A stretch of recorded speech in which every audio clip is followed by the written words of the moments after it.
Heroes, welcome back to Gamescom 2018 on IGN Live. I'm Deckard Cain, and joining me is Pete Stilwell, senior producer at Blizzard. We're here to talk about the Diablo 3 Eternal Collection on Switch. We're going to get into the minutia of the port, what you'll be able to transfer, what you won't be able to, split screen, all that kind of good stuff. But first, I want to start off with a very flashy point, which is the Ganondorf armor, as well as some of the Switch exclusives. Yeah. Tell us what we're looking at. Sure. First off, super excited to be here. Thanks for having me. The Ganondorf set, when we were getting into this, we were all playing Zelda with our Switches, getting super excited, starting to learn the platform, and we're like, hey, this is a game about the ultimate bads, right? Like you're dealing with Diablo and the other primevals. We have to have a great tie-in from our other favorite evil, which is Ganon. So regardless of which hero you have, you'll be able to transmogrify, which is change your preferred set that you're wearing to look like Ganon. And there's also some other cool stuff. You got some purple wings. Yep. Some wings, a chicken that will faithfully follow you around. Thankfully, you can't hit it, right? Because Right. it's your own pet, so Yeah. you can't get swarmed Sure. by a bunch of them. Yeah. So tell me about when Diablo 3 came to console. A lot of people, it became a very, very popular couch co-op game. People would sit down and play on the same console, but they would fight over menu space, who's in the inventory at what time. Tell me, can you play on multiple Switch consoles in the same game? And conversely, can you play shared screen? Yes, so we're leveraging everything the Switch has to bring to the table. We can play 4 of us with 4 different Switches. We could have 2 of us on 2 Switches. Like any configuration you can really think of, we offer, from a support perspectives too. So if you want to, you can avoid those fights over the menu system or waiting, right? Yeah, I can still be running around hacking and slashing, finding my next bit of loot while you're figuring out what you should be equipped. So here's a question. If I have my own character, but I've forgotten my Switch, and you have your Switch, can I somehow get my character onto your Switch locally, shared screen? Yeah, so with Nintendo's online support, we have cloud saves, which means, your characters can follow you anywhere you go, if you forgot your Switch. Hopefully I didn't. I mean, I know Zach Ryan did, so that's unfortunate. Sad. So tell me about the performance. It's 60 FPS, which absolutely blows my mind. What kind of resolutions are we looking at, and what is the performance like docked versus undocked? So the Switch natively switches between 900p and 720p, depending on whether you have it docked or not. And with that, we see a change in the texture size essentially. So that's how we kept the frames, up and around 60 without losing quality, because frankly, a 2048 by 2048 texture, which would be great at 4K or a higher resolution like that, you don't actually need when you're at 900 or 720. And this is the unedited Diablo 3 experience, correct? This is not some lesser version of it. Things like Kanai's Cube, Greater Rifts, Seasons, are they in the Diablo 3 Eternal Collection? We're really happy with this offering. The Eternal Collection has everything we've ever done.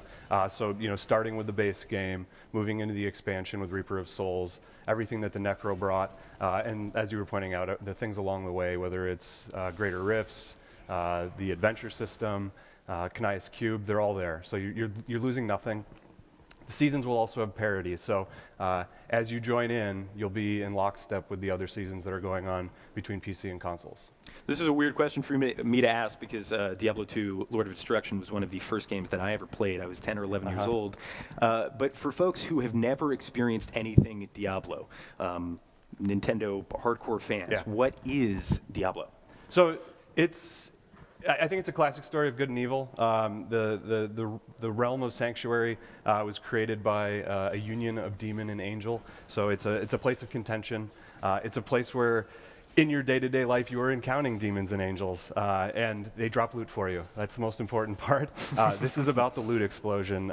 It's about a dungeon crawl, finding out what's around the next corner, the tension of that. And super powerful characters. Like, it is just fun to wade into a room and nuke everything around you.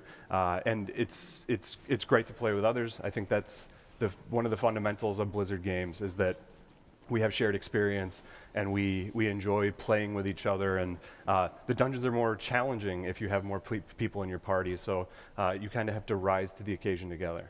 You mentioned loot. Loot was a very contentious issue when the game first launched back in 2012. There's been so much iteration, so much implementation of feedback. Tell me some of the biggest bullet points in terms of features for folks who haven't played since the very beginning. Sure. So I think Loot 2.0, as it was dubbed, was a significant change from launch. Diablo 2 was all about finding gear, finding somebody else who needed that gear, having a trade, things of that nature. So we had put in the auction house to help facilitate that. Community didn't enjoy it as much as we thought, so we reacted by reworking the loot system to be more specific to what you need, which I think is great, because every time you kill a boss or finish a bounty and you have the loot explosion, there's going to be something relevant in there for you. So there's that excitement of identifying the item and seeing if you've found an upgrade. That to me is a huge part, as I touched on, of the focus of the game is kind of becoming more powerful. The loot also helps you change what spec you're using, what abilities you have. Many pieces of loot synthesize and are synergistic with other pieces of or other abilities. So as you find more stuff, you can actually change your gameplay, which I think is really exciting. You aren't just always clicking that one same button. Like, it actually changes the experience. Diablo 3 on PC is an online-only experience, but Switch is very much a mobile platform. So will we be able to play offline and then take that character back online with friends? Yeah, going back to Diablo 2 again, I think LAN parties and, again, that just sitting down with your friends and enjoying something together, we have taken the Bluetooth capabilities of the Switch so that you can have local wireless, and we can play offline. And one of the best parts is your progress will follow you. So there's no punishment for being offline. You could be on the plane, on the flight to Germany, say, with some friends. I would have loved that. Yeah, I know. I watched 2001: A Space Odyssey. It was kind of a boring flight for me. Oh, that's a great movie. No, it is. Yeah. It's wonderful. And it was actually a very good environment to watch it. So tell me about the UI for the console. I'm a PC player. A lot of these elements are very unfamiliar to me. Sure. The colored rings around the characters. Rolling, what the heck is that? Everybody just gets a free, no cooldown mobility skill? Yeah, so when we brought the game originally over to console, like it was a point and click kind of game before. So like we had to do a lot of iteration to the control scheme and in the layout itself, and especially when we brought it to Switch, you're looking at a smaller space when you're mobile. So we did move the UI around a little bit to free up as much space as possible for your viewport. The gameplay itself is the most important thing. And I think especially for new players that this may look daunting in what we're seeing from the gameplay perspective, but you build up to that, right? There's introduction. I feel that this game tutorializes your abilities really well. You roll them out slowly as you level up. So you learn the control scheme, you learn how to play it. This is really high level play, and this is somebody who's seasoned, has many hours in. So like I think we do a good job getting you there. Great. All right, time for the hardball questions. Shout out to Brandon Tyrell, who informed me during his time with this particular version in San Francisco. He noticed something very interesting in Act 3 on the Diablo fight. Mm-hmm. Diablo spawns a bunch of copies of herself, one of which is kind of an up-resed version of the Diablo 2, Not Even Death Can Save You From Me Diablo. So what is that about? Is that like a Diablo 2 remaster, or is that just a quirky thing you guys threw in? No, that's just something fun. And we were kind of putting like a greatest hits of bosses together here, and we just wanted to take you down that memory lane, maybe catalyze some conversation, but light switches, things like that. Well, you know what else sparked some conversation was the Future of Diablo video, where your community manager announced that there were multiple projects, multiple Diablo projects in the works. This is obviously one of them that at that point was unannounced. What else can we expect in the future? Can you say anything on that front? I think the right thing to say is that we have, it's an exciting time for Diablo. We have multiple teams working on Diablo. My team is dedicated to Diablo 3 and Switch, so that's my area of focus. But I think if you're a fan of this franchise, there's a lot of exciting things in the works, so stay tuned for that. That's fantastic. All right, let's jump back to the Switch version. Communication is a pretty essential part. I think I generally end up playing the game on Discord, especially with some of the higher tier, greater risk content. Sure. Are you able to communicate with other players on the Switch version via voice or any other means? Yeah, that's another wonderful thing that Nintendo offers that you can leverage in the game, so you'll be able to use Nintendo's voice.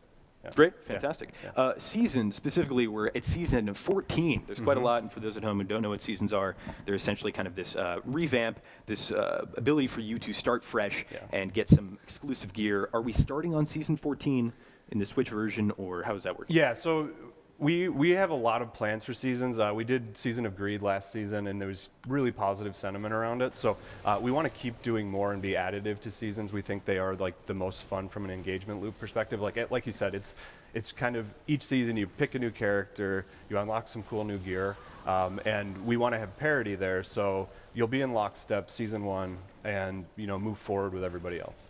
Fantastic. What are some other exciting features? I heard a rumor that you will not have to download any patches when you pick up the game. That's correct. So engineers are brilliant, and they figured out how to make this entire game fit onto one cartridge. So you should be able to drop it in and Blows my play. mind. Yeah. The one thing if you would ever need to download is if you wanted an alternate language. So if you wanted to grab German or Spanish or whatever, there is a download for that. But the core game, everything we're offering in the internal collection is there the moment you pop it in. Wonderful. Are you making use of the HD Rumble or Joy-Con in any interesting way? Yeah, so we've got Rumble in there. It's part of the gameplay when you use some of your abilities or you take hits, things like that. We are using the controllers in all possible configurations. You can play on a Pro, you can play with both guys locked in, and you can play with the Joy-Con separately. So you can put the kickstand out, hand a Joy-Con to a friend, and you can both play on the same Switch with the Joy-Cons. The only button we were missing with the Joy-Cons was the second thumbstick. So roll is actually done with flick. So whatever direction you flick in, your character will roll in. Oh, interesting. All right, briefly, when the 360 and PS3 version of Diablo 3 came out, there was an opportunity to take a PC character of your choosing and do a one-time transfer onto that platform. Will we get that for the Switch, or is there any way to play multi-platform, something like that? Or cross-platform? At this time we don't have any cross-platform or that import functionality. Cool. Yeah. What are you most excited about for folks to get their hands on in the Switch with Diablo 3? I think depending on where you're at in your Diablo adventure, your Diablo journey, if you haven't played it since early on, like we've covered, like this is almost a whole new game. It's the Diablo you know and love from the loot explosion perspective, but there's a depth here and a replayability here that I think gives you almost endless hours of content. But I think most of us are the most excited about the portability of the Switch and the fact that we can play anywhere, anytime. Like it's such freedom. We're all so busy these days. If you've got a 15-minute commute, you can run through a Greater Rift. Get some sweet loot. It is a whole new way to play Diablo 3, which is really cool. When can we get our hands on it? This fall. Great. Pete, thank you so much. Yeah. That was a look at Diablo 3 Eternal Collection for the Switch. We have so much more coming up here at Gamescom 2018 on IGN Live, so don't go anywhere.